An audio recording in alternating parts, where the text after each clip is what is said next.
For certainly to the guys that have been out here and have been doing this literally day and night. In terms of the status of it, my Director of Emergency Management, Jason Millsap, is here. Jason, give us a quick status of it, please. Just point out from a unified command perspective, we have been working together since this started on Wednesday, and we've had zero issues with the collaboration between the two counties, which is not unusual. We work really well with San Jacinto County. We do a lot of operations with them, as a smaller county needs mutual aid assistance often. But from our perspective, we'll be turning over command today, fully command to the Texas Forest Service. Unified command will demobilize this morning. The equipment behind us will also leave the field here, and local fire crews will also get to stand down a little bit today. The Forest Service expects to have crews out here probably for the next couple of weeks just to mop things up.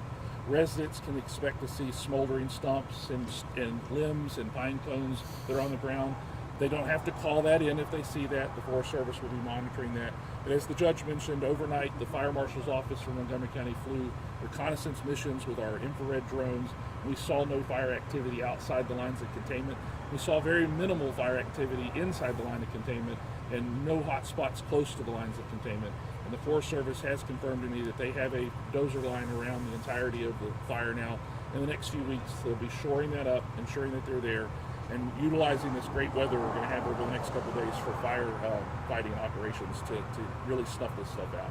So turn it over to Jason Alvin. He's been in charge of fire operations for Montgomery County and part of the Unified Command Subsystem for the last couple of days. Thank y'all. Again, appreciate all the support from all the surrounding agencies. I know it was a group effort. The line is contained, like you mentioned, and we feel like that containment percentage is going to increase today.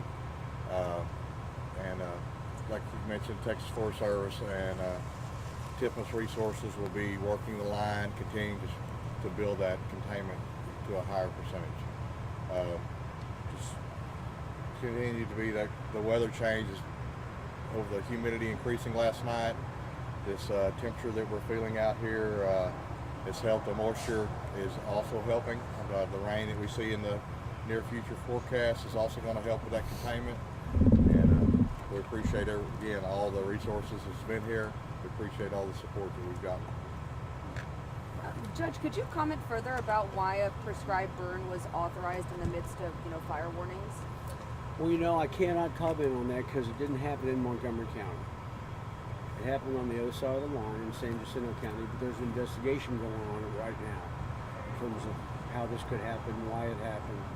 It was according to what we're told by the Forest Service. It was according to the plans that they were allowed to do, but that's really as much as I can tell you. Yeah. I can tell you, though, we'd be thinking twice about it here. And so we have reports that there was one home that was burned. Could you elaborate more That's on that? correct, yeah. And it was a kind of a vacation kind of a home. There was no one in it. It was the only home that was actually burned. I think there was a barn and another small shed. That's the only damage, really, that this fire has done, which is remarkable when you think about it. I mean, it was blazing.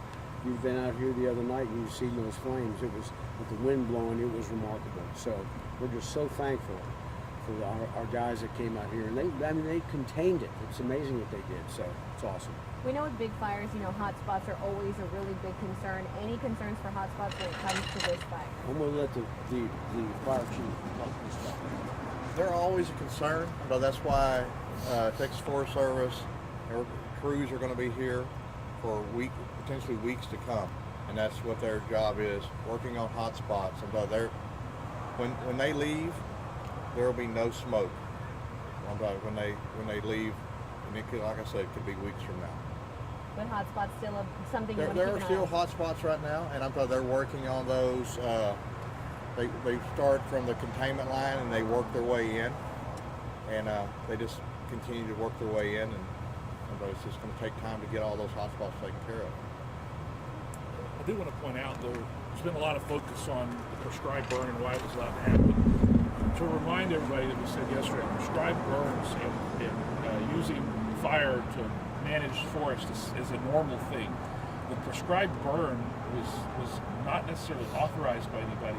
There was a prescribed burn manager. He submitted his plans. It's just a notification. The county that this happened in, San Jacinto County, was not under a red flag warning on the day of the fire. fire behavior, while critical because of certain weather conditions, there was no red flag warning. So it's not unusual. And if we were even under a burn ban in San Jacinto County or Montgomery County, prescribed burns are still able to happen, even in a burn ban. So they are, like I said, a necessary use of the tool we use for forest management. So, and it's to prevent wild raging fires from getting out of control. And unfortunately, this the perfect storm happened: cold front, approaching winds, the humidity, and a fire, and it had nothing but pine plantation to go through, which allowed it to burn very, very hot.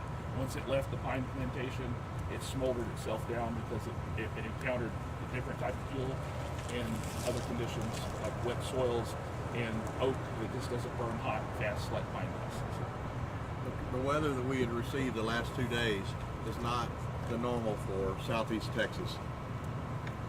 Low humidity and the temperatures were prime for that. That's not the normal conditions that we normally see at this time of year for this area. Great, thank you. Thanks, you guys. We appreciate it. It says the sun's coming up behind you too. Yeah. Yeah.